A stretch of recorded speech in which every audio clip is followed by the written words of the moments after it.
नमस्कार, आप देख रहे हैं दर्श न्यूज। मैं हूं आपके साथ रितेश शर्मा। इस वक्त की एक बड़ी खबर सामने आ रही है। तिरहुत स्नातक निर्वाचन क्षेत्र के निर्दलीय उम्मीदवार राजेश कुमार रोशन की रविवार की सुबह हार्ट अटैक से मौत हो गई है। बताया जा रहा है कि आज सुबह अपने घर से वो टहलने के लिए निकले थे, तभी अचानक वो गिर गए और जिसके बाद उन्हें अस्पताल ले जाने के दौरान रास्ते में ही उनकी मौत हो गई। घटना के बाद से ही परिजनों में चित्कार मच गई है।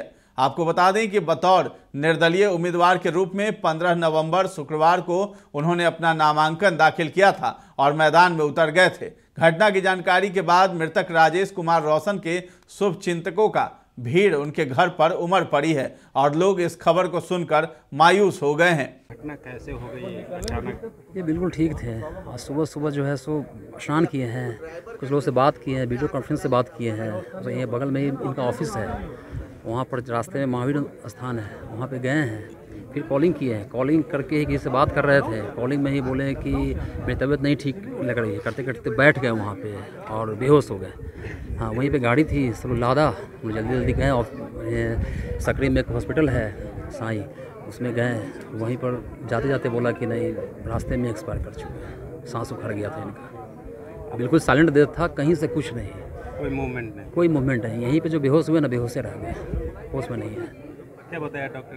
डॉक्टर बताया कि वही कि वहाँ डॉक्टर नहीं थे, जरा जूनियर डॉक्टर थे, तो ये बताया कि नहीं, रास्ते में इनका सांस उखड़ चुका है और एक्सपायर कर गए हैं। तो वही डॉक्टर सब आए हुए थे, सीनियर डॉक्टर, वो बोले कि वही मानसिक प्रेशर की वजह से, चूँकि चुनाव में भी खड़े थे, मानसिक प्रेशर लगातार था, बिल्कुल साइलेंट डेथ था, तो हार्ट इशू हुआ था। राजेश कुमार रोशन जी जो सुस्ता के निवासी थे, मेरे अनन्य मित्र और भाजपा के प्रदेश कार्य समिति पूर्व के सदस्य थे।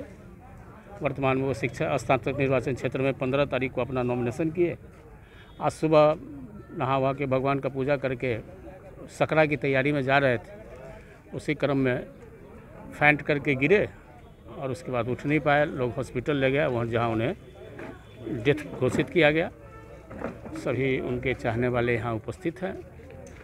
परिवार के सदस्य आज रात्रि तक आएंगे, उसके बाद फ्यूनरल की क्रिया, अंतिम संस्कार की क्रिया की जाएगी। इनका आवास ही है? हाँ, अपने अस्थायी निवास पर हैं अभी वो। पहले से बीमार भी थे क्या? बीमार थे, बीपी और शुगर के पेशेंट थे, लेकिन इलाज चल रहा था। लंबे समय से इसकी दवा भी खा रहे थे, लेकिन आज सुबह अचानक मृत्यु लोक को प्राप्त हुए। ईश्वर उनको अपनी चरणों में जगह दें। आपका परिचय? अजीत कुमार। क्या हुआ? हम इनके परम मित्र थे, इनके परिवार के सदस्य हैं। उनके सभी सुख दुख में मेरी भागीदारी रहती थी। सुबह सूचना मिली है 9 बजे करीब। राजेश रोशन जी भारतीय जनता पार्टी के भी नेता थे और इस बार निर्दलीय तिरहुत स्नातक में नामांकन किए थे। साथ में सचिदानंद सिन्हा विचार मंच के सारे कर्ता धर्ता यही थे। एक सामाजिक सेवी थे, समाज सेवा में एकदम बढ़ चढ़ कर हिस्सा लेते थे। जैसे ही मालूम हुआ वैसे ही हम लोग शॉक्ड हो गए कि एक नौजवान जो भविष्य का नेता था और वह हम लोग से बीच से नहीं रहे। इस घड़ी में तमाम मुजफ्फरपुर के सभी समाज के लोग सभी दुख प्रकट कर रहे हैं और उनके निधन से एक मुजफ्फरपुर का एक नेता हम लोग खो दिए। आज हम शोक संवेदना कांग्रेस पार्टी की ओर से शोक संवेदना व्यक्त करते हैं और ईश्वर से प्रार्थना करते हैं कि उनकी आत्मा को शांति प्रदान करें। उनकी उम्र क्या है? 45-46 उम्र होगा, ज़्यादा उम्र नहीं था। और बेचारे बने 2 दिन पहले तो नामांकन किए हैं, सारे अखबार में सारे पढ़ने को मिला। और एक राजनीतिक के साथ साथ सामाजिक कार्यकर्ता थे और सबके चहेता थे, हंसमुख थे। आज हम शॉक्ड हैं और बहुत ही माने गहरा संवेदना हम व्यक्त कर रहे हैं। बता दें कि राजेश कुमार रोशन काफी समय से इस सीट पर अपनी दावेदारी कर रहे थे, लेकिन गठबंधन समझौते के तहत सीट जेडीयू के कोटे में चली गई। इसके बाद उन्होंने शुक्रवार को निर्दलीय नामांकन किया था। भूमिहार पृष्ठभूमि से आने वाले राजेश कुमार रोशन बीजेपी के नेता थे। वे स्वामी सहजानंद सरस्वती विचार मंच चलाते हैं। भूमिहार वोटर्स के बीच उनकी अलग पहचान थी। दरअसल भाजपा प्रदेश कार्यकारिणी के सदस्य पद से इस्तीफा देकर उन्होंने तिरहुत स्नातक उपचुनाव में नामांकन दाखिल किया था। आपको बता दें कि राजेश कुमार रोशन सच्चिदानंद सिन्हा विचार मंच के अध्यक्ष सहित कई संस्थानों से जुड़कर समाज सेवा किया करते थे।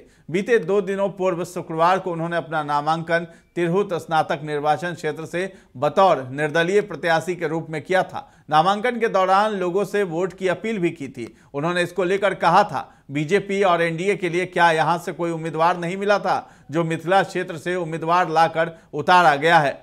जिसके बाद उन्होंने अपनी ही पार्टी को कटघरे में खड़े कर दिया था, जिसके बाद आज उनकी मौत हो गई है। वहीं उम्मीदवार की मौत के बाद उनके घर पर शुभचिंतकों का तांता लग गया है। जो भी इस बात की खबर को सुन रहा है सन्न रह गया है। वहीं इस घटना की जानकारी के बाद सभी ने कहा है कि यह बेहद ही मर्माहत करने वाला क्षण है और इस खबर की जानकारी के बाद हम सब शोक प्रकट करने आए हैं।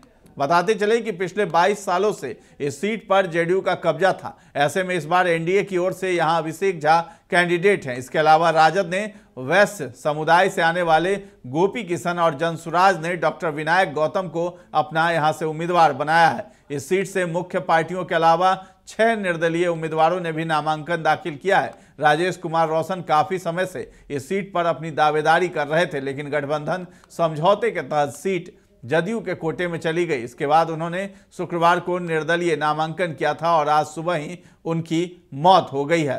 तो फिलहाल इस खबर में इतना ही है। दर्श न्यूज के साथ बने रहें और अभी तक हमारे चैनल को आपने सब्सक्राइब नहीं किया है तो जरूर कर लें। धन्यवाद।